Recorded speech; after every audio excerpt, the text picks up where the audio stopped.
Parfait. Bon, ben, bonjour à tous. Merci d'être là.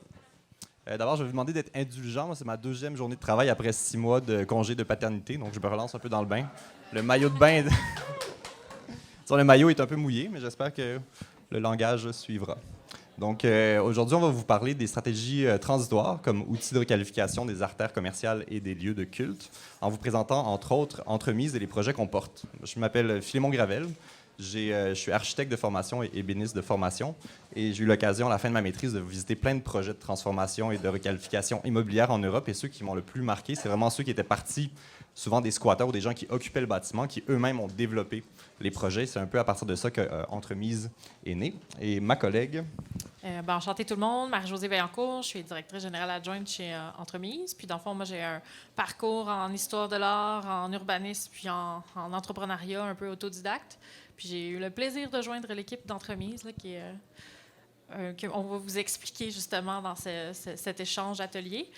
Juste par précision, on voulait faire un atelier avec table et un peu de manipulation papier, mais vu le format, on a transformé un peu la présentation. Fait qu'on va peut-être plus être en atelier échange là, vers la fin de la présentation. Donc, Entremise, c'est quoi? Notre mission, c'est d'abord faire la ville ensemble. Comment on peut faciliter l'occupation transitoire et collective dans des bâtiments vacants ou sous-utilisés? C'est né de quoi? C'est vraiment né d'une indignation de constater la quantité de bâtiments vacants. Dans notre cas, c'était à Montréal, mais on sait qu'il y en a partout au Québec. Des bâtiments qui attendent, sales, tristes et vides, de longues années avant que des projets y arrivent, puis souvent qui se dépérissent et qui sont même plus possibles de retransformer par la suite. Et comment est-ce que ces bâtiments-là, plus qu'une problématique, c'est vraiment une opportunité pour développer des projets nouveaux, des nouvelles idées et développer des modèles qui, peut-être dans un projet plus conventionnel, n'auraient pas trouvé leur place. Ici, c'est une carte qu'on avait reçue du service incendie de la Ville de Montréal, mais j'imagine que partout aussi au Québec, si on faisait l'inventaire de tous les bâtiments abandonnés ou vacants, c'est quand même un inventaire qui nous font rendre compte que c'est une ressource inexploitée, un gisement d'espace qui pourrait être utilisé pour tous ces projets qui attendent juste un lieu pour se déployer. On sait aussi, en termes de finances, c'est très, très lourd. Juste l'hôpital Royal Victoria, que vous connaissez peut-être à Montréal, c'est 7 500 000 par année à garder avec 15 gardes de sécurité, chauffé à 22 degrés toute l'année, alors que ça fait bientôt 8 ans qu'il est vacant et on s'attend à ce que pendant encore 10 ou 15 ans, ça soit vacant. C'est un bâtiment qui était occupé par des milliers de personnes et qui, du jour au lendemain, devient vide et qui est inutilisé.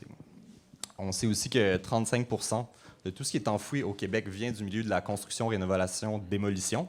Donc, en termes de poids environnemental, c'est gigantesque, on le sait. Là, le bâtiment le plus vert est celui qui existe déjà. Pour nous, notre matière première, c'est l'existant. Puis, c'est vraiment là-dessus qu'il faut miser, tant les communautés qui sont en place que les bâtiments qui sont déjà là. Donc, qui fait ces projets-là? Pour nous, c'est vraiment la communauté, les gens qui environnent le bâtiment, les parties prenantes autour d'un lieu, qui sont la prémisse pour développer un projet. Donc, quand on arrive dans un projet, on n'a pas une idée préconçue de qu'est-ce qu'on devrait y faire. On regarde l'existant, qu'est-ce que le bâtiment permet à court terme, avec le minimum de travaux, et qui seraient les gens intéressés à l'occuper à court terme pour tester des idées, des projets, puis bâtir une communauté qui, par la suite, pourrait mener à un projet pérenne. L'équipe qu'on a bâtie aujourd'hui, on est une 12aine, donc les expertises varient. Moi, je viens du milieu de l'architecture, Marie-Josée de l'urbanisme. On a aussi des gens en gestion de projet, montage financier, relations publiques, communication, design, coordination de projet. Donc, on essaie de bâtir une équipe variée parce que les projets d'occupation transitoire, c'est comme des petits projets immobiliers en soi. Il faut en passer par la conception, la gestion, la construction, la communication, la concertation. Donc, il y a beaucoup d'étapes et pour ça, ça prend une équipe multidisciplinaire. Donc, un petit graphique qui représente un peu qu'est-ce que ça peut faire un projet d'occupation transitoire. Ça peut soit bâtir un projet, le tester ou l'influencer. Donc, c'est une prémisse. À notre avis, c'est complémentaire au développement plus conventionnel qui peut vraiment aider et donner de l'eau au moulin quand des fois on a un bâtiment, un projet idéal qui prend des années, des millions à construire. Comment est-ce qu'on peut tendre vers ça plus facilement puis déjà le commencer avec ce qu'on a entre les mains, soit les gens motivés à l'occuper et le bâtiment presque tel quel. Ici, on a fait une petite BD qui représente un peu... oui, vous pourrez le voir, on a des pamphlets imprimés à la va-vite, mais qui expliquent un peu nos services et les projets qu'on fait. Donc, la bande dessinée, c'est pour représenter un peu un projet conventionnel. Disons que le bâtiment n'existe pas encore. On a un groupe d'acteurs, de porteurs de projets qui se rencontrent, qui font un modèle financier, qui trouvent le financement et construisent un bâtiment pour répondre à leurs besoins. Ça, on connaît bien ça. Là où le bas blesse, c'est surtout pour les bâtiments qui existent déjà. Souvent, on a tendance à appliquer la même logique que pour des bâtiments à construire neufs. Donc, on développe un modèle, on imagine un modèle d'affaires, on développe tout un programme et qui, des fois, n'est pas adapté au bâtiment et qui prend beaucoup d'argent et beaucoup de temps à transformer. Donc, à notre avis, l'occupation transitoire, c'est une bonne façon d'aller autrement. D'abord, on trouve quelle partie prenante pourrait être intéressée à l'occuper telle qu'elle. On imagine ensemble, sur le temps long, 2, 3, 4 ans, le projet qui se construit. Certains groupes partent, d'autres arrivent, d'autres se joignent. Certains projets aussi, on s'entend, ont besoin d'investissement pour occuper un lieu. On sait que, par exemple, une cuisine MAPAC, on ne peut pas faire ça dans un bâtiment fraîchement mis en vente. Et tous ensemble, on essaie de concevoir un projet à la hauteur puis à l'image des relations qui se sont tissées puis des aspirations de chacun des porteurs de projet. Donc, c'est un peu une forme de consultation par l'action qui mène à des projets. Donc, toute la gouvernance, le modèle d'affaires et la conception aussi du projet pérenne se fait durant l'occupation et pas seulement en consultation ou autour d'une table à dessin. Encore une fois, comme je dis, à notre avis, c'est complémentaire au modèle traditionnel, mais qui peut vraiment amener beaucoup au modèle traditionnel. Ça, c'est les services qu'on a développés, donc tant en conception, mise en œuvre, opération, pérennisation, donc toutes les étapes ou les différents points qu'il faut aborder lorsqu'on fait un projet transitoire.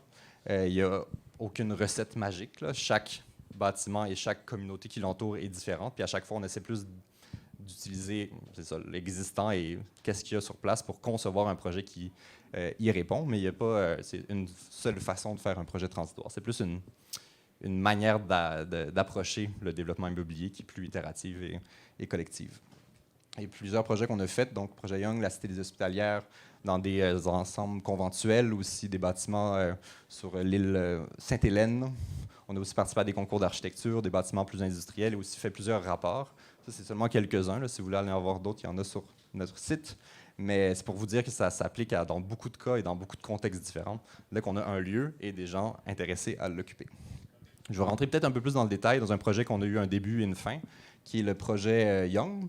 Donc ici, on a un cas type de bâtiment qui est laissé à l'abandon. La Ville de Montréal achète le site, pas tant pour le bâtiment qui s'y trouve, mais plus pour une réserve stratégique pour le terrain, afin d'y construire des logements sociaux.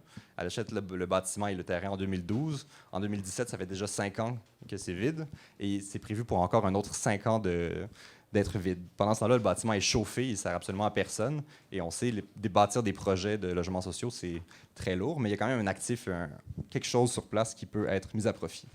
Donc, oui, c'est ça, c'est dans Griffintown. Ici, on a beaucoup d'exemples montréalais. On commence à faire des projets à l'extérieur de Montréal. On vous en présenter quelques-uns, mais celui-là, c'est un bon exemple où on a ce vieux bâtiment industriel, ça, très, très sale, un peu...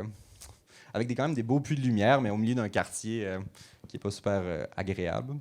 Et donc, la première étape, c'est déjà de regarder, analyser le bâtiment, ses systèmes, les travaux minimums nécessaires. Donc, on va dans une logique de c'est quoi le minimum à faire pour que les gens puissent y entrer de façon sécuritaire. Donc, on appelle ça un audit technique. On regarde un peu comme un carnet de santé toutes les choses à adresser. Et on essaie de voir c'est quoi les risques critiques, les choses qu'il faut absolument adresser, comme tout ce qui touche à la sécurité incendie, mais quelles sont aussi les non-conformités non critiques. Peut-être un terme un peu lourd, mais qui veut dire, par exemple, qu'on n'avait pas assez de toilettes pour le nombre de personnes. On a accepté que c'était une non-conformité, mais qu'il allait avoir un peu moins de toilettes et on n'allait pas faire des travaux de plusieurs dizaines de milliers de dollars pour ajouter une toilette, puis on allait vivre ensemble avec un peu moins de toilettes. Et le risque de se faire actionner par quelqu'un dont la vessie explose. Et on a accepté ce risque parce qu'il n'y a pas de projet sans risque, puis ça, c'est important de le dire. Et donc, ça permettait de dire, les ingénieurs qui avaient fait l'audit et le carnet de santé du bâtiment évaluaient à 1,6 million juste la remise aux normes du bâtiment pour seulement pouvoir y mettre les pieds. Puis en ayant une approche qui était plus, disons, d'acupuncture, on a réussi à réduire ça à 97 000. Donc, par exemple, l'ingénieur rentre dans la salle mécanique, il dit... Une salle mécanique qui date des années 70 a atteint sa durée de vie utile, a changé. Mais nous, on rentre avec un électricien, un ingénieur électrique, on regarde quel panneau on peut garder, quel il faut condamner, comment est-ce qu'on renettoie, puis ça coûte 10 000 au lieu de 200 000. Donc, c'est vraiment une autre approche, mais qui mise vraiment pour les travaux pour l'occupation transitoire, parce que les grands travaux à long terme vont devoir être faits, mais à court terme, c'est pas dit qu'on ne peut pas en faire un peu pour au moins permettre d'occuper le bâtiment. Après ça, il y a toute la question d'identifier les balises légales et réglementaires, la conformité au règlement de zonage et bien sûr au code du bâtiment. Le modèle d'affaires, le cadre légal, comment est-ce que nous, par exemple, dans ce cas-là, on était locataire, puis on faisait des ententes de sous-location avec beaucoup d'organismes qui étaient un peu moins stables. Donc, ça nous permettait, nous, d'avoir l'assurance auprès de la ville d'un seul locataire sérieux, mais de pouvoir sous-louer après à des artistes ou des organismes communautaires en démarrage qui, eux, n'auraient pas pu signer des bails avec un propriétaire ou qui n'auraient pas réussi à avoir la confiance du propriétaire. Donc, cet intermédiaire-là, dans ce cas-ci, est important. Ensuite, mettre en marché ces grands espaces vides, c'est pas évident parce qu'on rentre dans un entrepôt, on se dit comment on arrive à s'y projeter, puis c'est là que notre amour du design rentre en jeu. Donc, comment est-ce qu'on transforme ou on projette un grand entrepôt en y aménageant des espaces minimums, un espace polyvalent de conférence, une salle de rencontre et une cuisine avec un peu une présentation aux candidats. Qu'est-ce que ça représente, 200 pieds carrés, 500 pieds carrés, puis comment est-ce qu'on peut ensemble occuper un grand espace ouvert où chacun s'y aménage. Et ça, c'était l'appel à candidature qui est brouillé, peut-être pour des questions de confidentialité, je ne sais pas. Non, mais je pense que c'est un petit problème TI. Oui, c'est pas grave. Mais en gros, on a reçu il y avait beaucoup... des super beaux projets. Donc, à partir de ça, on fait un appel à candidature. On a bien sûr fait beaucoup de travail pour aller rencontrer la table de concertation du quartier, les acteurs communautaires autour, mais aussi le PME Montréal pour les entrepreneurs en démarrage. Donc, on essaie de faire la diffusion pour aller chercher des participants potentiels. Ensuite, on identifie avec le propriétaire, bien sûr, c'est quoi les critères de sélection. Et on s'aménage ensemble, ça c'est ma partie préférée. Donc, comment est-ce qu'on peut un peu vulgariser le rôle de concepteur, dire, bien, vous avez 200 pieds carrés, vous le dessinez à la craie, vous dessinez, disons, votre mobilier par terre, vous regardez avec vos voisins de carré, comment est-ce que vous pourriez partager un espace de travail ou une imprimante, puis comment est-ce qu'on aménage ensemble les espaces collectifs. Donc ça, c'est un moment très important qui crée vraiment du lien, puis un sentiment de communauté. Tout le monde met à la main à la pâte, et certains plus habiles aident les moins habiles, puis on essaie de faire ça le plus possible avec des matériaux de construction issus du réemploi ou des meubles de seconde main. Donc ça, c'était quand on est arrivé, et 2 mois plus tard, les 30 organisations qui occupaient les lieux de façon très agile. Donc on s'entend créer un espace neuf pour 30 organisations, aurait pris des années, des millions, et là, avec 97 000, beaucoup de volonté, on a réussi à le faire pour 2 ans. Donc, du jus de bras, mais dans un modèle qui se tenait, tout le monde était ravi d'être là, et les loyers, bien sûr, étaient très abordables, et le modèle économique nous permettait aussi d'investir des ressources pour animer, pour créer du lien. On avait une entente pour 2 ans. L'occupation était pour 2 ans, donc il y avait vraiment un début et une fin. Parce que 2 ans plus tard, il était censé le démolir. Ça, c'est en 2019. Et aujourd'hui, il est encore là, encore vide, parce qu'il n'a toujours pas été démoli. Mais ça, c'est la réalité du timeline des projets immobiliers. Oui. Donc, c'est ça, mais c'est des mini... c'est des expérimentations. Là, c'était notre premier projet. Donc, on s'est un peu fait les dents, bâtir nos outils et comprendre un peu qu'est-ce que ça était, puis comme quoi c'était faisable. Oui?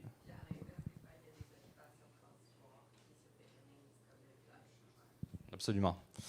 Oui, à l'inverse, il y a des occupations transitoires qui se pérennisent, effectivement. Ouais. C'est ça.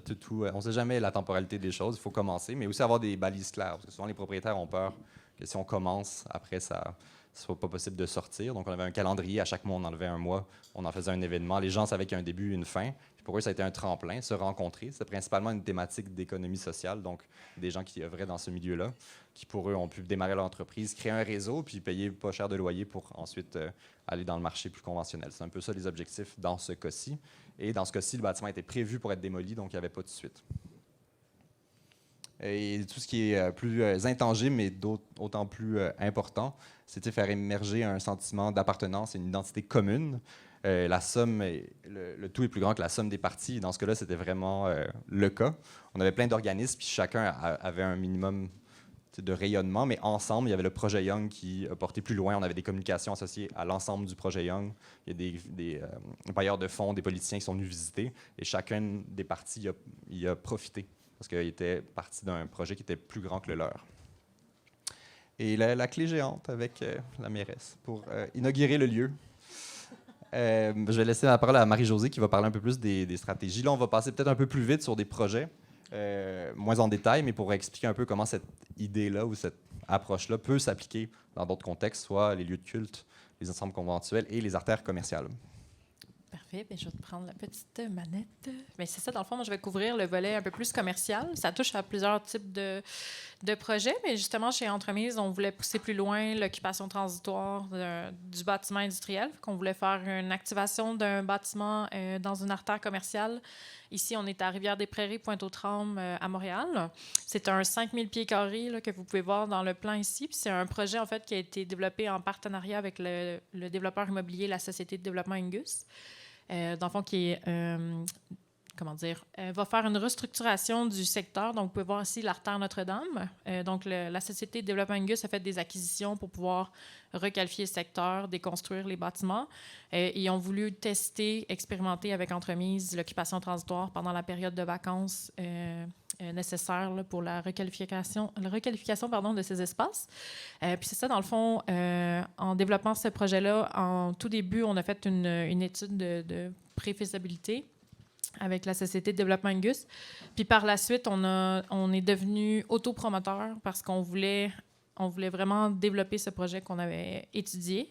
Donc, Entremise, à même ses fonds propres, a activé le lieu. Le projet Courtepointe, c'est deux locaux commerciaux, donc on ne voit pas le deuxième, mais c'est le 12 009 et le 11 994 sur l'artère commerciale. Puis dans le fond, ce qu'on a fait avec l'ensemble des autres partenaires qui se sont rajoutés par la suite, donc, l'Association des commerçants, effectivement, l'arrondissement. Fait que si on est en MRC ou en municipalité, ça va être la municipalité et peut-être la MRC. Puis PME Montréal, qui est l'organisme d'accompagnement économique. Donc, peut-être l'organisme d'accompagnement économique de votre municipalité ou de votre MRC ou de votre territoire. Puis, dans le fond, en activant ce lieu-là, Entremise, on a fait un appel à candidature. On a recruté des occupants qui voulaient être dans un projet qui a l'ADN collective, avec une gestion collective, un partage des tâches. On a mis la main à la pâte là, dans ce local. C'était un ancien local commercial de vente, un peu de type Canadian Tire. On a mis beaucoup d'amour, de peinture puis de temps pour le rendre attrayant. Puis, dans le fond, dans ces 5000 pieds carrés-là, il y a eu l'éco-quartier de Rivière-des-Prairies, Pointe-aux-Trembles. Il y avait un café, une friperie. Il y avait des tricoteuses. Dans l'autre local, il y avait une épicerie zéro déchet.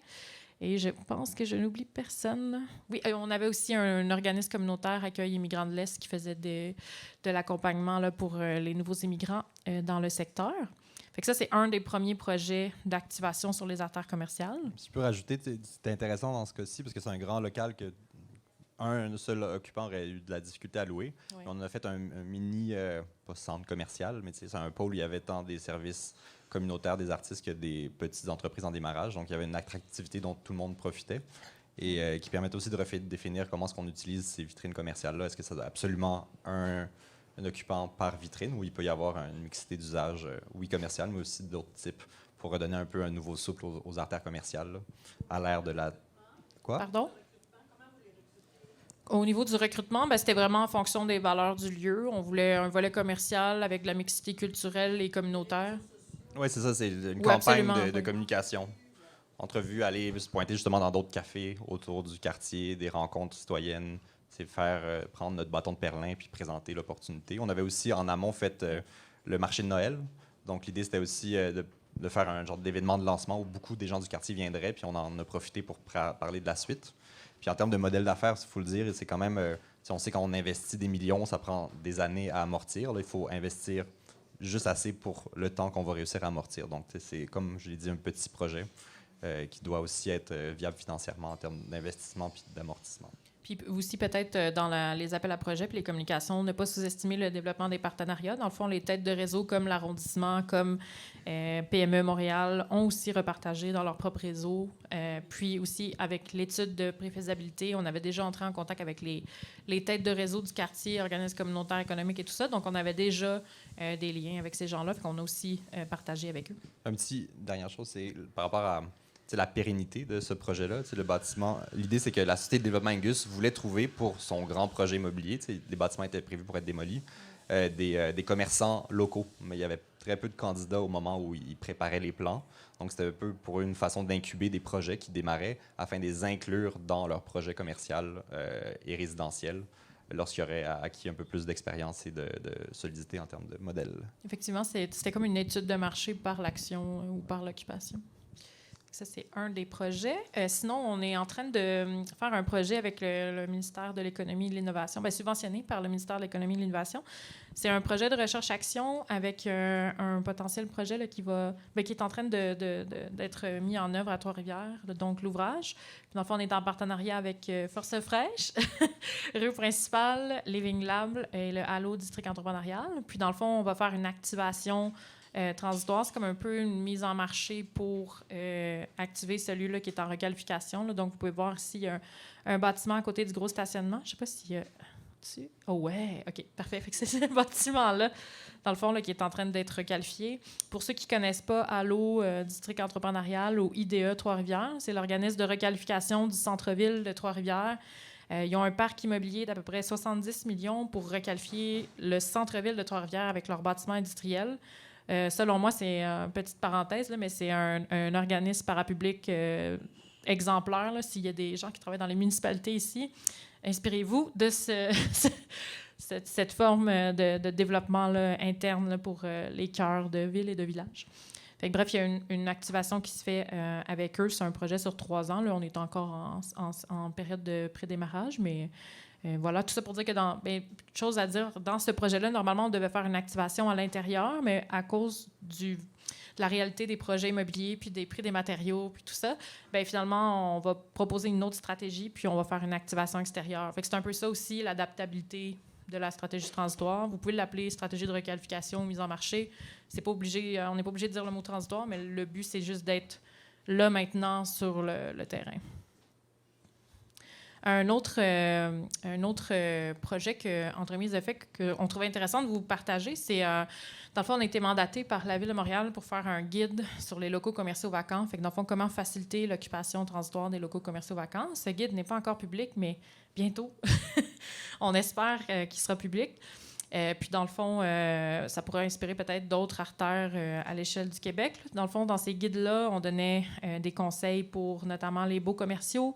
On donnait aussi, on avait décliné 3 guides là, pour accompagner soit des commerçants ou des organismes qui veulent requalifier une artère ou plusieurs locales dans une artère, puis un aide-mémoire là, pour les professionnels en urbanisme pour essayer de trouver des façons innovantes puis stratégiques de faciliter ces occupations là, dans les artères vacantes, parce que l'objectif de tout ça, au final, c'est que les artères ne soient plus dévitalisées et occupées. Puis si ça peut être à faible coût, tant mieux. Fait que tout ça pour dire que il y a aussi ce genre de guide-là sur lequel l'entreprise travaille, puis la méthodologie de comment faciliter pour monsieur, madame, tout le monde et les commerçants une occupation là, pour un espace. Oui? Ça serait notre rêve, mais il faut y aller une étape à la fois. Ça, c'est, puis pour la question, c'était quand vous allez être prêt, est-ce que vous allez le présenter à l'Union des municipalités du Québec? Ça serait vraiment intéressant si ça pourrait être mis à profit pour les autres aussi municipalités, mais il faut y aller une étape à la fois. Il faut que ce mandat-là puisse devenir public, donc on verra pour la suite. Puis il y a une autre question derrière. Absolument, puis ça va être... abonnez-vous à notre infolettre. Ça va être diffusé sur l'infolettre Entremise à 100%. Faut être sûr que Mijo va le diffuser. Oui, avec grand plaisir. Donc, c'était juste pour expliquer qu'il y a aussi de ce genre d'outils-là qui est possible, parce que quand on fait des projets dans les artères commerciales, pour ceux qui sont peut-être moins familiers, il y a toute la notion de demande de certificat, parfois d'amélioration locative, mais aussi, vous pouvez aller, je peux parler un peu de ce qu'on disait dans le guide, mais c'est aller voir tout de suite les organismes de développement économique, parce que parfois, eux, ils sont déjà en lien avec les organismes pour de revitalisation des artères commerciales, les sociétés de développement commercial, l'arrondissement. Fait que, allez tout de suite voir les acteurs du terrain. C'est eux, les experts du terrain, puis ils vont vous donner des tellement bons conseils, que ce soit en financement, en positionnement stratégique. Donc, là-dessus, je pense que ce serait la chose que je voudrais vous transférer dans le cadre de cette présentation. Puis sinon, un dernier projet commercial sur lequel Entremise travaille qui pourrait intéresser certains d'entre vous. Malheureusement, on n'a pas pu avoir la présentation sur les fiducies d'utilité sociale aujourd'hui. Par contre, pour ceux qui ne savaient pas, ça va probablement être possible de la voir un peu plus tard. Donc, restez connectés avec les Forces fraîches. Cet outil juridique est vraiment intéressant. Puis, dans le fond, nous, Entremise, on a fait une demande de subvention auprès du FIRM, qui est le Fonds de rayonnement de la métropole de la Ville de Montréal. Je sais que ça fait très montréalocentriste, mais peu importe. Après ça, on espère peut-être développer ce genre de projet-là à l'échelle du Québec pour les municipalités intéressées. Dans le fond, c'est de développer une fiducie. Qu'est-ce que c'est? C'est un outil juridique pour donner une vocation à un bien. Ça peut être un bien immobilier, une œuvre d'art, un poème d'Émile Nelligan. Mais nous, on l'utiliserait pour essayer de préserver du foncier commercial au bénéfice de la collectivité puis des commerçants locaux. Fait que là, on est en train de démarrer ce projet-là. Dans le fond, pourquoi on voit Base Commune ici? C'est que Base Commune, c'est une foncière à impact social, puis c'est une grosse inspiration là, pour nous, Entremise. C'est un projet qui est développé par Plateau Urbain. Plateau Urbain, c'est un entremise français qui existe depuis une dizaine d'années. Puis avec l'ensemble de leurs partenaires, ils sont en train de faire ce type de projet-là. Puis tout ça pour dire que cet outil-là, c'est un projet qui va se développer probablement sur 30 ans, mais c'est important de commencer à débroussailler ça parce que dans les fiducies d'utilité sociale, actuellement au Québec, il y a les FUSA avec les terres agricoles. Il y a les fiducies d'utilité sociale qui sont en train de se développer pour l'immobilier à vocation sociale. Puis pour les bâtiments patrimoniaux, pour ceux qui assistaient à la présentation sur les Augustines ce matin, c'en était une. Mais pour les artères commerciales, ça n'a pas encore été défriché. Fait que nous, on s'est donné ce défi-là. Je suis content de l'apprendre parce que pendant mes 6 mois, je n'étais pas au courant de ça. Mais Nouvelle. Trop excitant. Trop excitant. Puis donc, c'est un peu le spectre de ce qui est possible de faire dans de l'immobilier transitoire. Vous pouvez le comprendre que c'est pas juste du temporaire puis qu'on essaie de trouver des stratégies pour des projets un peu plus permanents. Puis là, dans le fond, je vais passer la parole à mon collègue projet bébé. Pour les ensembles conventuels et les lieux de culte. Donc, je vais vous présenter un peu un des projets qui me tient le plus à cœur, c'est la Cité des Hospitalières à Montréal. C'est en fait un ensemble conventuel fondé par les Sœurs Hospitalières de Saint-Joseph qui ont été fondatrices aussi de Montréal avec Jeanne Mance, qui ont soigné les Montréalais pendant 300 ans. Ce que vous voyez ici, c'est l'Hôtel-Dieu, le grand hôpital. Ici, c'était leur lieu où ils résidaient. Pendant longtemps, ils étaient cloîtrés jusqu'à 1950. Donc, c'était leur lieu de vie. Et là, les sœurs s'apprêtent à s'éteindre. Elles sont vieillissantes et elles ont vendu à la Ville de Montréal ce lieu qui est vraiment emblématique. Un grand jardin avec des pommiers, des poiriers, derrière un grand mur d'enceinte en pierre qui donne sur le Mont-Royal avec des bâtiments absolument fantastiques, patrimonial, un caveau à légumes, bref, un grand bijou du patrimoine, à mon avis, à l'échelle du Québec. Et là, la grosse question qui se pose, qui va reprendre le flambeau de ce projet-là? C'est sûr qu'on ne pourra pas y refaire un ordre religieux parce que c'est plus à l'ère du jour, mais il y a plein des valeurs qu'elles ont portées pendant on peut le dire, des centaines d'années, qui pourraient être réincarnées puis réinvesties par des organismes en économie sociale, des artistes, des entreprises en démarrage. Donc, on a été mandaté par la Ville pour développer un projet transitoire qui mènerait, dans ce cas-là, vraiment clairement à définir la suite. Donc, tant bâtir une communauté, réinvestir les lieux, et chacun à leur façon, les organismes pourraient reprendre et réinterpréter la mission des sœurs, qui, on est vraiment chanceux, habitent encore dans une petite partie. Donc, elles sont nos interlocutrices pour le projet, les gardiennes des lieux. C'est sûr que le projet appartient à la Ville de Montréal. C'est un projet très, très, très, très, très compliqué. Mais tranquillement, mais sûrement, on avance. Donc, la première étape, ça avait été, encore une fois, là, on n'est pas dans l'architecture neuve, on est dans l'évaluation de l'existant. Qu'est-ce qu'on fait avec cet ensemble conventuel qui comporte des ateliers, une petite maison du gardien, une chapelle, une crypte, des ateliers de couture, une salle de rencontre. Donc, on a essayé de qualifier et de séparer ces différents lieux-là, qui étaient un lieu, en fait, conçu pour la vie en communauté. Donc, le plus important, c'est non pas de refaire ça en petits condos d'organismes, mais reprendre cet esprit de vie en communauté que le bâtiment inspire déjà de par sa forme, puis comment on arrive à y redonner une deuxième vie. Il y a plusieurs projets qui ont déjà commencé. Au début, pour y aller tranquillement, on a fait un hôtel à projet. La Ville était très frileuse d'accueillir des gens pour plus que quelques semaines. Donc, on a dit, c'est bon, c'est un paramètre qui nous va pour l'instant. Donc, on va accueillir n'importe qui voudrait faire des activités tant qu'il redonne. Donc, il y a toute une notion aussi de redonner. À chaque fois qu'on fait un projet sur place, les tarifs sont bas, mais on doit se réinvestir ou redonner à d'autres pour que les organismes se rencontrent entre eux. Et à chaque fois, on essaie aussi de reprendre les valeurs qui avaient été identifiées par les sœurs. Donc, comment cet organisme-là, à sa manière, se réapproprie les valeurs des sœurs avec des témoignages et d'autres façons de rendre compte de ce qui se passe. C'est ça le plus difficile, c'est intangible, ça peut vite disparaître. Donc, le documenter puis le présenter comme vraiment une forme de développement immobilier très, très sérieuse qui part de l'expérimentation puis des gens qui l'occupent. Donc, ça, c'est aussi très important, à mon avis, de documenter puis de présenter ça comme aussi important qu'un rapport d'ingénieur de structure. Bien, les gens qui réinvestissent puis qui se réapproprient un lieu par rapport à leur compréhension des valeurs et de son importance dans l'histoire. Puis ça va passer. Il y a aussi des confrontations, c'est ça qui est intéressant. Par exemple, ici, c'était le groupe Chimbites, c'est un groupe LGBTQ+, migrants, qui ont fait qui ont, eux, une relation très conflictuelle avec l'Église, qui ont fait une performance de plusieurs jours dans la chapelle, où là, c'était un peu une catharsis sur la relation à l'Église. Oui, c'est ça. C'est des verres qui brisent au milieu de la chapelle. Les sœurs ont vu ça. Ils ont été choqués. Après, on a organisé une rencontre avec eux pour se rendre compte finalement qu'il y avait plein de valeurs qu'on partageait. C'était super intéressant, enrichissant. Donc, comment aussi on transfère puis on réconcilie le religieux, pas sans jeter le bébé avec l'eau du bain, mais comprendre comment ça prend une nouvelle forme aujourd'hui. Je pourrais en parler longtemps. Je vais passer parce que... Donc, un projet qui, là, en ce moment, on a des occupants plus réguliers. On se bat avec le service de la gestion immobilière pour réussir à avoir accès à d'autres étages. En termes réglementaires, on est hors de toutes les normes connues de la ville. Et c'est vraiment un casse-tête immense que nous, on prend à notre charge pour être sûr que ceux dont c'est la mission d'occuper un lieu et de le faire vivre puissent faire ça sans se soucier de la partie plate. Juridique, droit, immobilier, tout ça. Mais c'est un beau modèle pour la suite. Puis ce qu'on veut, c'est bâtir une constitution qui pourrait durer des années et des années. Les sœurs avaient une constitution qui a perduré dans le temps, même si les individus qui la composaient ont changé. C'est ça qu'il faut pour ces grands sites-là. C'est quelque chose qui puisse accueillir des organismes qui changent d'année en année ou de décennie en décennie, mais dont la vocation reste la même et qui permettent d'entretenir le lieu et de le faire vivre pour 200 ans, pourquoi pas. C'était le cas des ensembles conventuels. Il faut retrouver les façons dont ils ont réussi à faire ça, mais en enlevant des fois Jésus de l'équation, mais en gardant des valeurs qui... Bon, je vais passer. Ça, c'est l'église Assomption de Notre-Dame de Grande-Rivière, en Gaspésie. C'est la plus grande église à l'est de Québec, donc une immense église de 1800 places, je crois.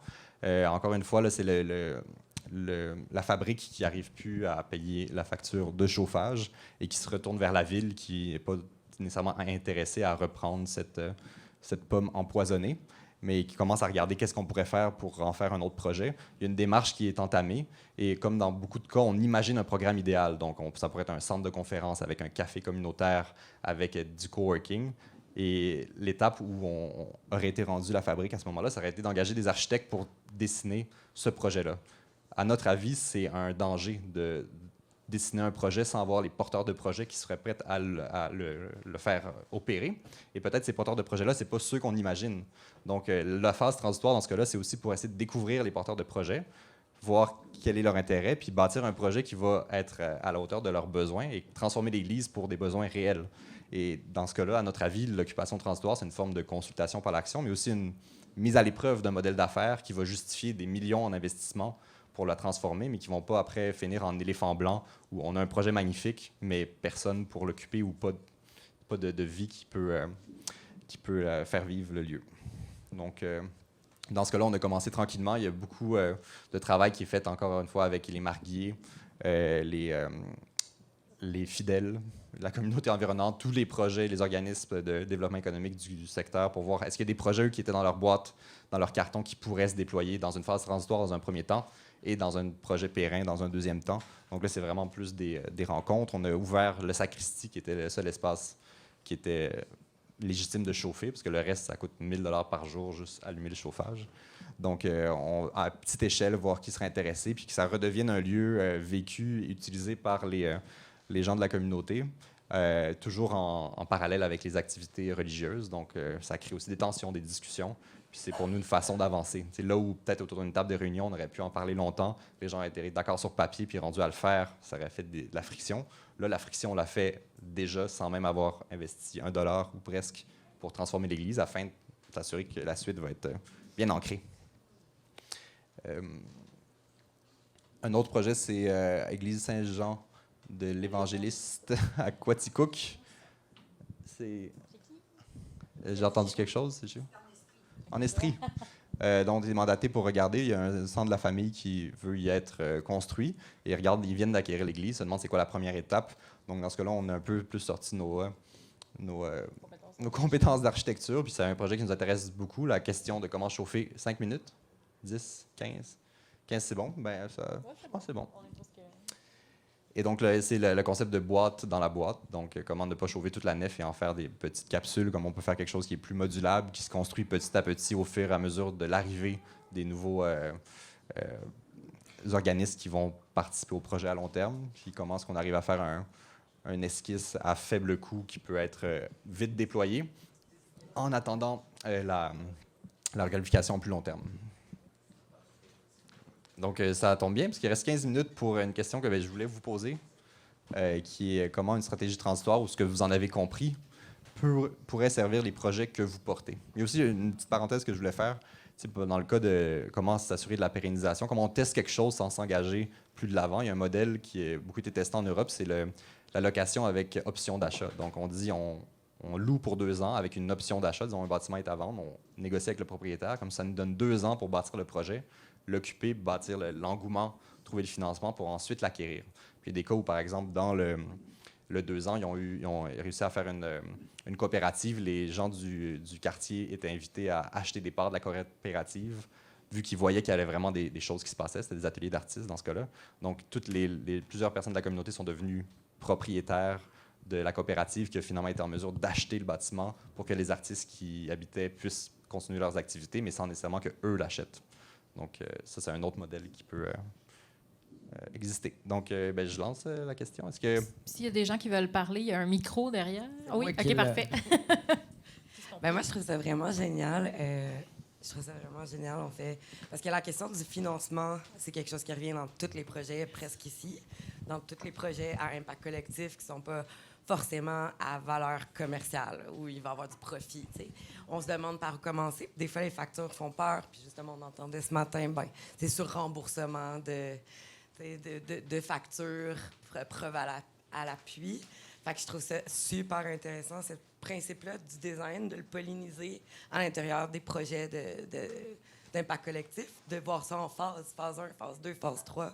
Tu ne construis pas tout de suite un bâtiment complet. Tu peux commencer par une utilisation d'été, de fractionner les frais dans le temps de cette façon-là, puis ça te permet de s'approprier le projet aussi. Là. Je trouve ça génial. Vraiment. Puis aussi en termes d'occuper le bâtiment tel quel ou presque, après les investissements nécessaires pour consolider ce qui aura été testé sont beaucoup moindres. Faire un centre pour personnes âgées dans une église ou un musée d'art contemporain dans un bâtiment maison patrimoniale, c'est super coûteux, puis souvent ça dénature le lieu. C'est partir avec la prémisse de l'existant, puis déjà voir si des gens à l'utiliser presque tel quel. Je ne dis pas que c'est dans tous les projets. Des fois, faire une garderie, c'est un besoin, puis il faut investir massivement pour transformer le lieu. Mais au moins, commencer à se poser la question, qu'est-ce qu'on peut en faire tel quel d'abord, avec un modèle qui se tient. Moi, je dirais 2 questions.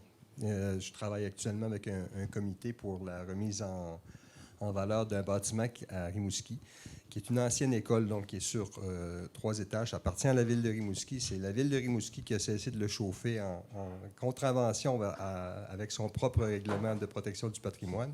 Je ne fais pas trop de politique, là, mais on arrive avec un projet, justement, d'occupation transitoire, puis entremise et sollicité actuellement. Dans l'éventualité où l'occupation transitoire, exemple, se fait sur le premier étage, dans un bâtiment qui appartient à la ville de Rimouski, est-ce qu'il y a obligation à ce moment-là de bloquer les accès, par exemple, au 2e et au 3e étage, ou même aux parties du premier étage qui ne seraient pas occupées? Une question très technique. Oui. J'aime ça, mais il y a la règle d'or, c'est qu'il y a toujours moyen de moyenner.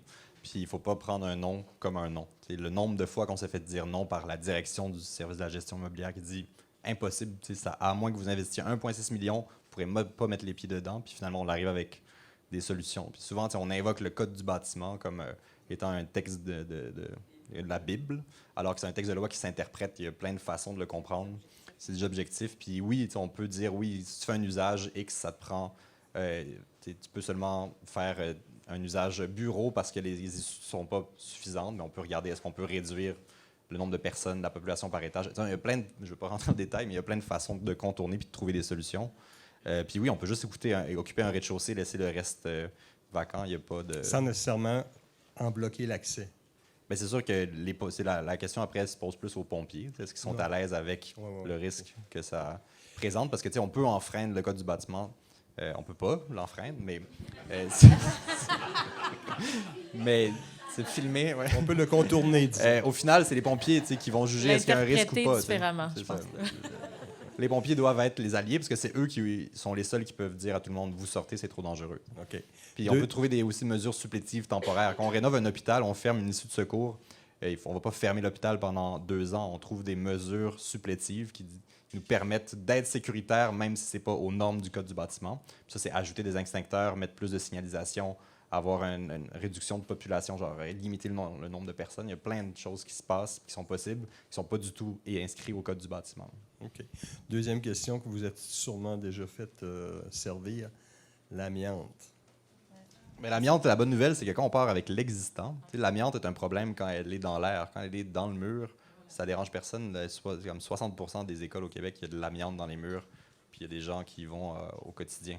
Le problème, c'est qu'on perce, mais on a déjà eu un problème où on ne savait pas s'il y avait un mur un peu défraîchi, on ne savait pas s'il y avait de l'amiante ou pas. On l'a encapsulé, on a mis des panneaux de fibrociment. En les perçant, on a pris une perceuse avec une petite aspiration pour être sûr qu'il n'y a pas de problème lorsqu'on la perce. Et on n'a jamais même fait d'évaluation d'amiante. On a dit, ça se peut qu'il y ait de l'amiante, on va l'encapsuler. Et tant qu'on n'ouvre pas les murs, il n'y a pas de problème. Donc l'amiante, c'est un problème quand on fait des grands travaux de transformation.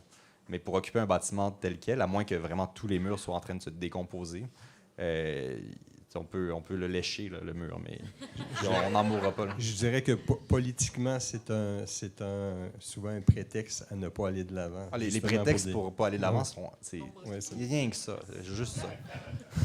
Parlant de prétexte pour aller de l'avant, vous dites quand une municipalité est engagée, on sait toujours que les municipalités doivent travailler avec leurs ingénieurs.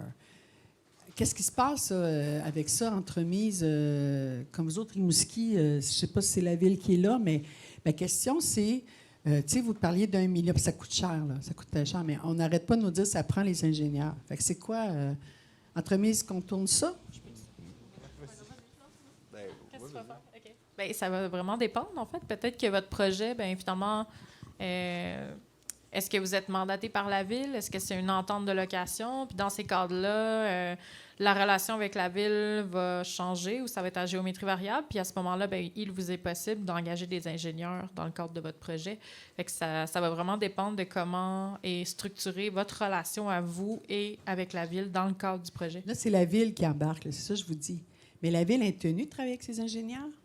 Non. Pas tenue. OK, c'est ça. Non, mais on a eu beaucoup de rapports d'ingénieurs qui nous ont dit c'est pas possible et d'autres rapports d'ingénieurs qui nous ont dit peut-être si vous faites ça. Il faut se trouver des bons alliés. Okay. Comme dans n'importe quoi, il y a des gens qui veulent pas déroger à ce qu'ils ont appris puis d'autres qui essaient d'innover. Puis innover dans le milieu de l'ingénierie, c'est aussi possible, ou de penser hors de la boîte, trouver des solutions temporaires, c'est possible, mais il y en a beaucoup qui, lorsqu'ils veulent pas trouver cette solution-là, invoquent leur saut ou leur doigt d'ingénieur en disant c'est la seule solution. C'est ça ou rien. Le noir et le blanc, là, souvent, là, c'est ça qu'on se fait présenter, mais il y a toujours des zones grises.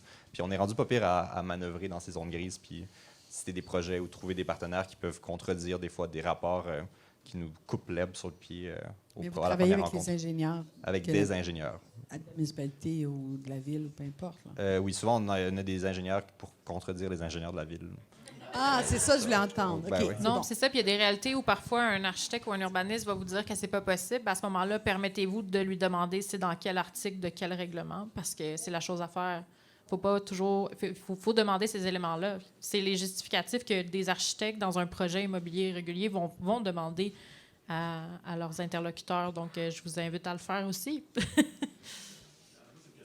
Oui, je sais pas si tu peux prendre le micro. C'est juste pour l'enregistrement, c'est plus. Est-ce que je peux me lancer vite? Non, c'est bon. Oui, je peux passer après. J'avais juste une question. Je suis avec Collectif Récolte, jusqu'à récemment connu comme Récolte. Puis on a des projets de pôle alimentaire dans l'ouest de l'île, puis aussi dans le sud-ouest qu'on travaille.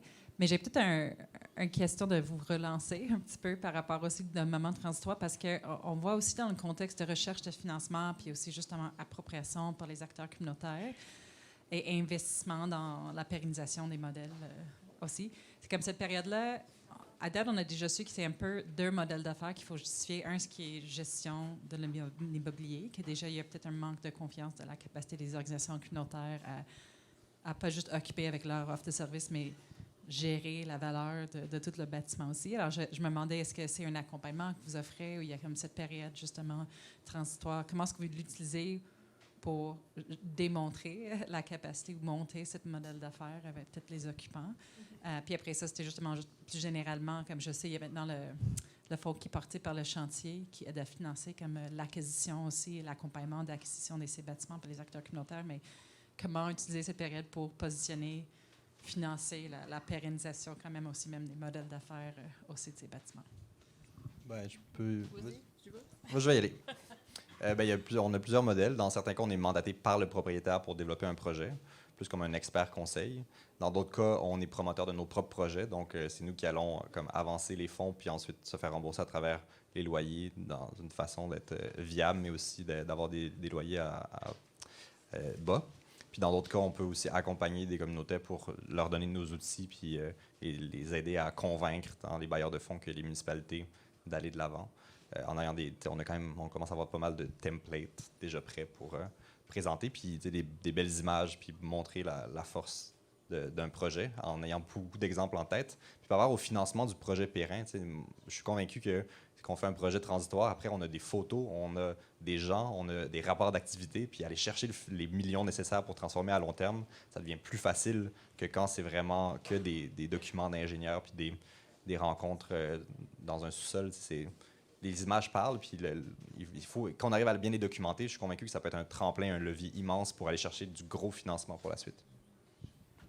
On aurait une question là, puis peut-être monsieur, puis après ça serait terminé parce qu'on va dépasser le temps. Je suis désolée, mais on va rester autour si jamais. En fait, je voulais juste répondre à la question qui était sur la slide, là, comment que la stratégie transitoire pouvait apporter du bon projet.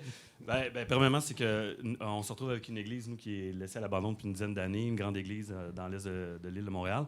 Puis je trouve que c'est hyper important de justifier un retour de la communauté dans le bâtiment ou autour du bâtiment. Nous, on a droit des témoignages à tous les jours, presque. Là, hey, je me suis fait baptiser là, j'ai eu mon mariage là. Mais je trouve ça hyper pertinent de ramener rapidement pour par la suite être capable de justifier que la communauté est derrière nous.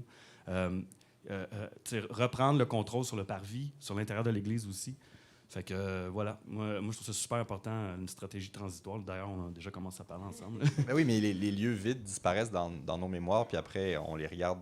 Surtout si on parle d'une ancienne église, là, je veux dire, l'activité qu'il y avait là tous les dimanches, là, à 1200 personnes par dimanche. Là, Puis aussi, tu parles de demander aux gens qu'est-ce qu'ils verraient. Ça, c'est la consultation, mais c'est très différent de leur demander aux gens, un espace, qu'est-ce que tu veux faire? Ouais. Les gens ont souvent des idées qui se recoupent.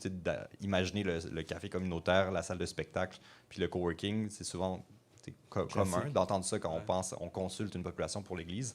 Mais après ça, c'est pas dit qu'il va y avoir des opérateurs. Quand on leur demande, OK, l'église serait vide pour 2 ans, qu'est-ce que vous, personnellement, vous pourriez y faire? Ça change complètement la façon dont les gens voudraient quelque chose, mais finalement, personne n'est là pour le faire, plutôt qu'ils peuvent commencer à l'occuper. Puis c'est vraiment différent de la consultation. Fait que moi, je vais chercher mon financement comment pour travailler avec vous? On peut s'en parler après. Merci. Parfait. Si tu peux peut-être passer le micro au monsieur, puis après ça, Bien, ça va dépendre des projets, en fait. Si c'est un projet dans une église, un monastère, un artère commercial, est-ce que ça va être une occupation temporaire de 2 ans seulement parce que ça va être démoli, ou sinon la volonté des porteurs de projets de requalifier le bâtiment. Par exemple, les premiers échanges qu'on a eus avec vous, c'est moi la première question que j'ai posée, mais finalement, c'est quoi, vous, votre vision? C'est quoi votre objectif? Cadrez ça, vous, à 4, qu'est-ce que vous voulez pour cette église-là? Puis à ce moment-là, on va pouvoir proposer les meilleures stratégies. Qui comprend les stratégies financières? Financement, on peut l'en lister, mais au final, c'est plus où est-ce qu'on s'en va, puis après ça, comment on s'en va là-bas, puis là, on va attacher du financement. Puis, un exemple pour la Grande-Rivière, l'église de Grande-Rivière, le CPRQ a accompagné la communauté de Grande-Rivière pour développer le projet, puis ils ont eu du financement pour rembourser une partie des frais d'études. Puis nous, on a réussi à présenter nos services comme étant, oui, des frais d'études, mais aussi d'activation, qui a permis à la communauté de financer puis de payer nos honoraires pour l'accompagnement puis le projet. Donc, c'est une des façons. Fait que je renvoie la balle à Andréane puis son super programme. Peut-être juste passer à monsieur. C'est peut-être dans la quincaillerie, là, les 2 premières questions. Okay. Sans être délinquant et être respectueux des codes qu'on se fait imposer, parce qu'on a toutes sortes de règles à remplir. Mais moi, ma question précisément, c'est il y a des règles établies si je dois procéder par un appel de service de professionnels ou d'entrepreneurs auprès de SEAO. À partir de là, quelle gymnastique je dois entreprendre pour ne pas me perdre dans le labyrinthe de SEAO, puis peut-être faire affaire avec des entreprises comme plus abordables, comme vous semblez l'être, là, sur la flexibilité. Ben, ça dépend pourquoi, pour les services en architecture, en ingénierie ou en construction. Ingénierie et chargé de projet. Ben, je ne sais pas trop. On pourra en discuter Oui.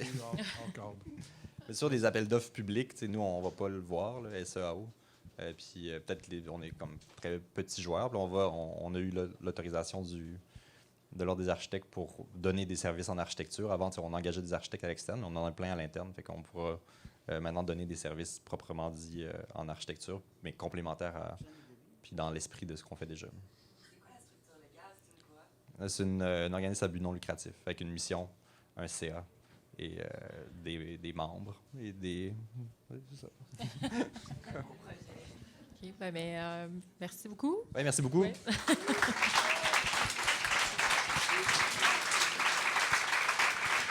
Merci, vous m'avez aidé à me remettre dans le bain. Là. Je me sens craqué. Sinon, peut-être petite parenthèse, là, dans les projets d'occupation de bâtiments existants, juste dire, dans les financements, vous pouvez explorer tout ce qui est MCCQ quand c'est patrimonial. Recyc Québec, parfois, parce que c'est réemploi de l'existant. Essayez de voir avec les fonds liés à Recyc Québec. Puis MEI, si vous faites un projet de développement, il y aurait ces possibilités-là. Donc, voilà.